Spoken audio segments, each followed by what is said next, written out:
How's it going, everybody? Landon here with TBS. Excited about this edition of the Truck Boss Show.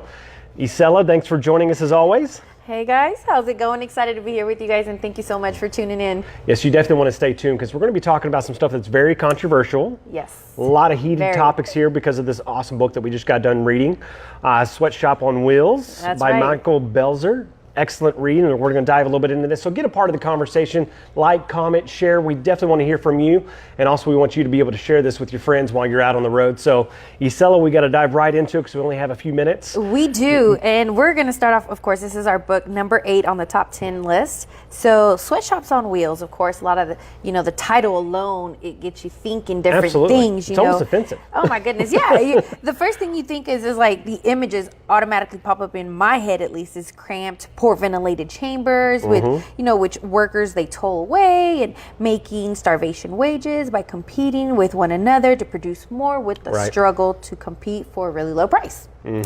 Well, this book explains a lot of that. Absolutely. If that's the case.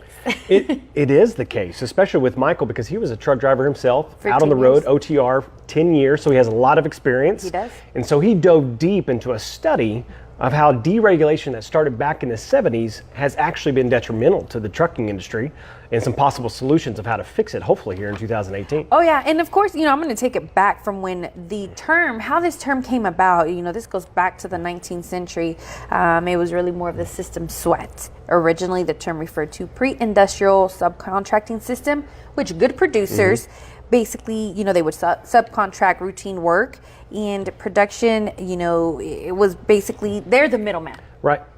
So they were basically subcontracting, routine production, and they were in basically their profit was from the margin between the money they made from the contracted goods to the prices they would pay the employees or the subcontractors. Exactly. Sweatshops, literally the pay was based upon production from the families themselves, not by the hour. Right. And so sweatshops back in the day, and we still have some of that issues around those in the world today. Yes. Not many people want to talk about it, but overseas, we don't have to name any countries specifically, or even maybe you know of a place as well, but long hours, 16, 17, 23 hours.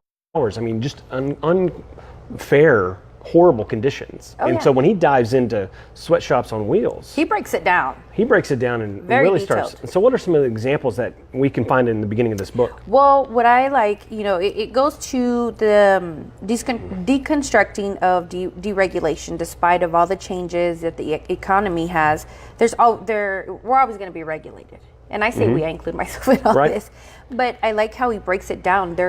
He has a graph of what the pros and the cons, the goods and the bads, to help you a little bit understand more, especially if you're more of a visual person. I know I am, so I would want you to see, hey, how has this helped? How has it changed?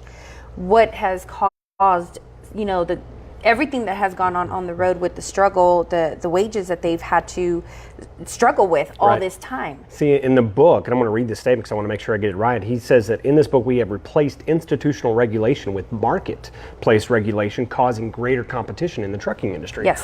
Which is great, but back in the 70s, 80s, etc., and some today, you had more union workers in the trucking industry versus non-union workers, and there was a big battle with that topic, and to some degree to this day. So I don't know if are you a part of a union? Let us know. If you're not, what do you think? Should there be more union workers? But I'm curious to know. I've heard good and bad about union workers. I really want to know, your input on this. Right. In this book, he dives into the study between the union worker, the union driver versus non-union driver, and the pay gap of almost 35%, which is intense. It is. It is very intense. A lot of the times, people ask, like in the book, it states, does it matter? And if it does, why? And one statement that actually caught my attention, or a sentence in there, was, if you're not looking beyond your home, it might not make a difference, but it does matter if you consider the competitiveness or the competition that's involved. And I believe that because you are competing for a very low wage. I'm just still on the low wage part because I think it's amazing some of the hard work that they put in, and feel that they're not getting company paid drivers, owner operators leased on, OTR, that owner operators that own their own company, small fleet owners, they bust their butt every single day. You do every single day.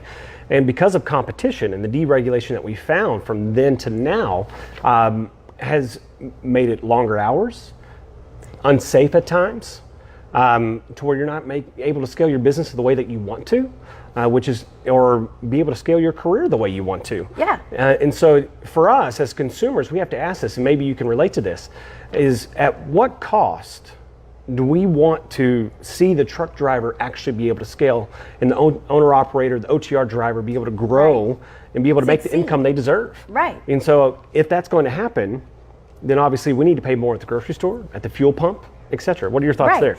Well, and I agree with you on that, because we I guess we want and need so much, but sometimes I think we fail to understand a lot of the things that we want and need.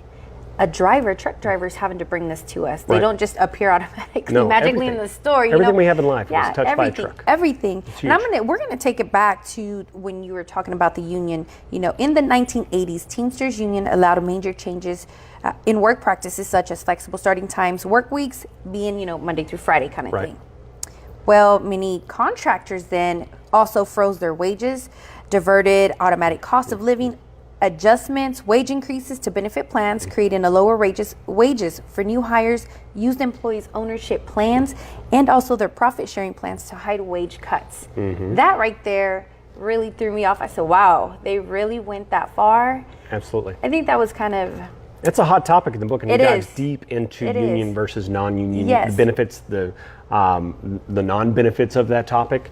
And so shifting gears a little bit when it comes to other topics that really stood out in the book, and I think is a huge hot topic today, is pay per mile versus pay per hour when it comes to being able to serve the truck driver the way they deserve. And so I know, what do you think? Pay per mile or pay per hour? What are the benefits of both, and what's your opinion on which one you choose? Right. I've heard some drivers that I've actually got to talk to about that, and I've had some that say, you know what, it's not worth taking the load if I'm not making enough money. They're paying a certain amount per mile, and it's really low. Right.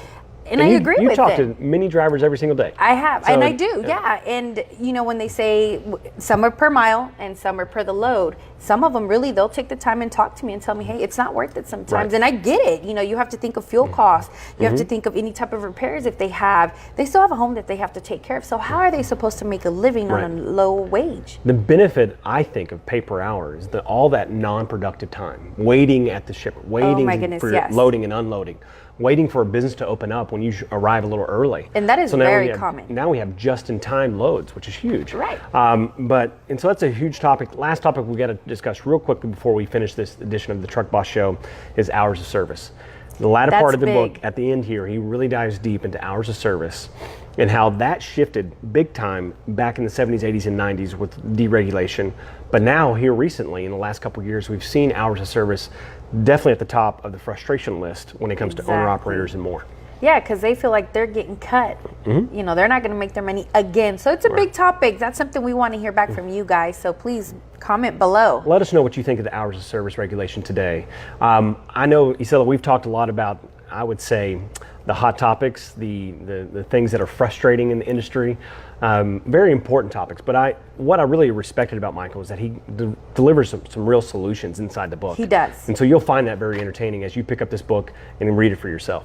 That's right. Well, speaking of reading, we're going to jump to the next book that we're actually going to be picking up, and this is our number 7 of the top 10 list, Pedal to the Metal.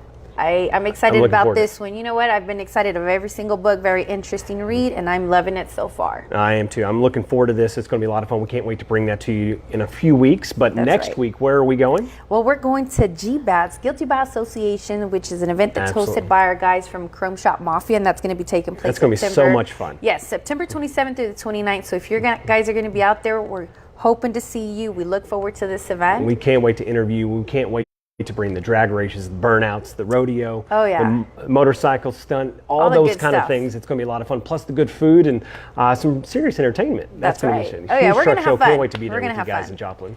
So guys, don't forget, we're going to be out there. Come by and see us. And again, we appreciate you guys tuning in with us every Thursday. Right, because I just want to say thank you for choosing TBS, because you always can choose TBS for everything factoring, new authorities, compliance, and more. That's right. And don't forget, guys, we do this. Why? Because you're the boss.